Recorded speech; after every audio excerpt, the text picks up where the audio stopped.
The remark, "an unjust law is no law at all," is famous largely because Dr. Martin Luther King Jr. quotes it in his letter from a Birmingham jail, attributing the remark to Augustine.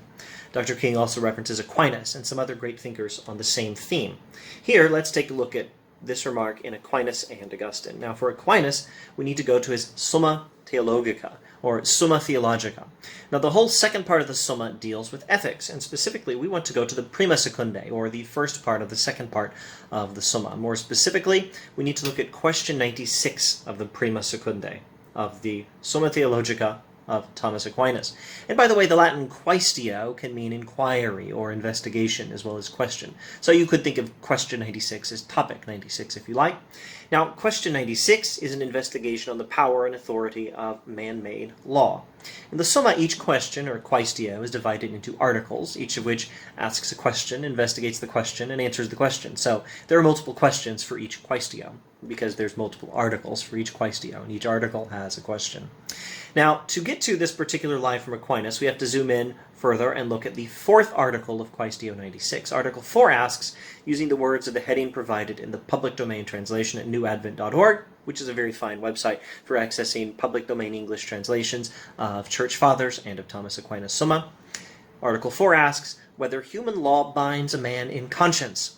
In other words, Aquinas is asking whether man-made laws have to be obeyed.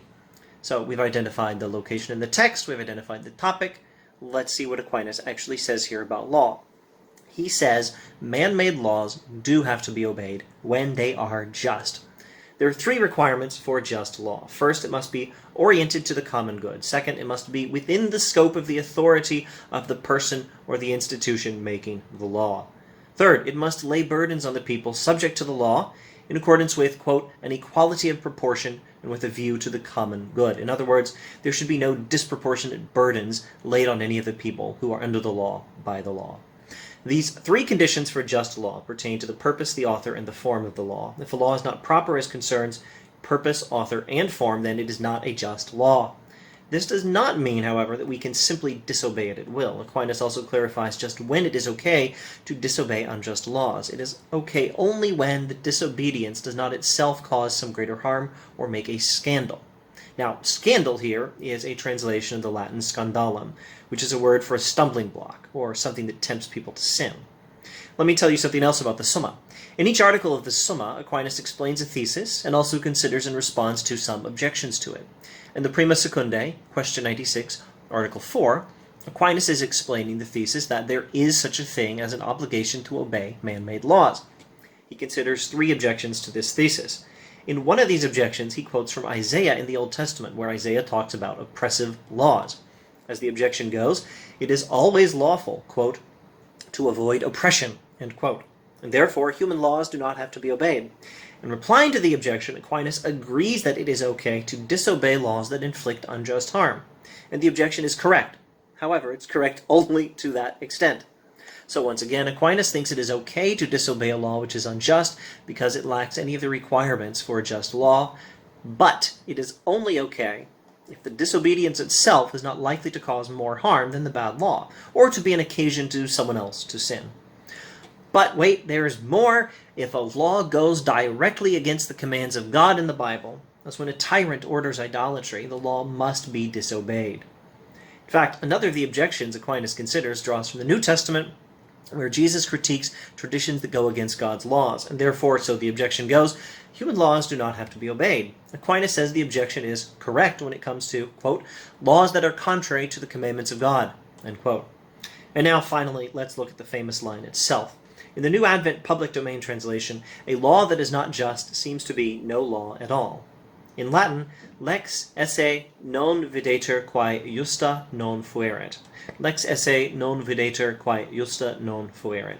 In a clunkier, more literal translation, something like this. A law which would not be just seems to be not a law. Still more literal, but even clunkier. It seems not to be a law which would not be just. Now, I checked with a friend who is an actual Latin teacher, and he thought these translations were defensible. He suggested another translation about as literal as the last one, but not nearly so clunky. There doesn't seem to exist a law which was not just. There doesn't seem to exist a law which was not just. And Aquinas says this is Augustine's remark. Now, before following that trail to Augustine, let's summarize the most general idea, which is what Martin Luther King Jr. was also talking about. The general idea here is that human law derives its legitimacy from certain objective standards. Human law is legitimate, but only when it is consistent with these objective standards. In Aquinas' view, and this is something he says quite explicitly in Article 4, the objective standard is ultimately rooted in God's eternal law. Now, with this introduction, you should be well equipped to read the passage in Aquinas for yourself if you like, and perhaps to look at neighboring passages of the Summa for more explanation of these ideas. For example, more information on God's eternal law or on Aquinas' account of the common good. But now let's go to Augustine. The passage Aquinas cites is from an early writing of Augustine, De Libero Arbitrio Voluntatis. De Libero Arbitrio Voluntatis, on the free choice of the will, specifically Book 1, Chapter 5. In the Hackett translation by Thomas Williams, here's how it goes. For it seems to me that an unjust law is no law at all. Here's another translation, the Library of Liberal Arts translation by Benjamin and Hackstaff. Augustine says, for I think that a law that is not just is not a law. Now, the Latin sentence here is just what Aquinas quotes, but Aquinas did not quote two additional words that Augustine includes, nam mihi, or for to me. The whole sentence, nam mihi lex esse non videtur, quae justa non fuerit. Nam mihi lex esse non videtur, quae justa non fuerit. For to me there does not seem to exist a law which was not just, or more colloquially, William's fine translation, for it seems to me that an unjust law is no law at all. Now, in the bigger context, Augustine is in De Libero Arbitrio responding to the problem of evil by explaining that evil has its origins in the misuse of free will by created beings, both human and angelic beings. And the discussion of law comes up because Augustine is interested in sin and punishment, and so he's interested in justice at every level, human criminal justice, justice within the human soul, a topic also in Plato's Republic, and ultimately he's interested in the justice of God. And in the nearby context of this passage, you can find Augustine talking about some of the same things Aquinas talks about. And the reason he gives this remark, for it seems to me that an unjust law is no law at all, the reason he gives this remark is pretty much the same reason Aquinas quoted it. Human law is to be evaluated by objective standards which are ultimately rooted in the eternal law of God. Thus say Augustine and Aquinas, explaining their view that an unjust law is no law at all.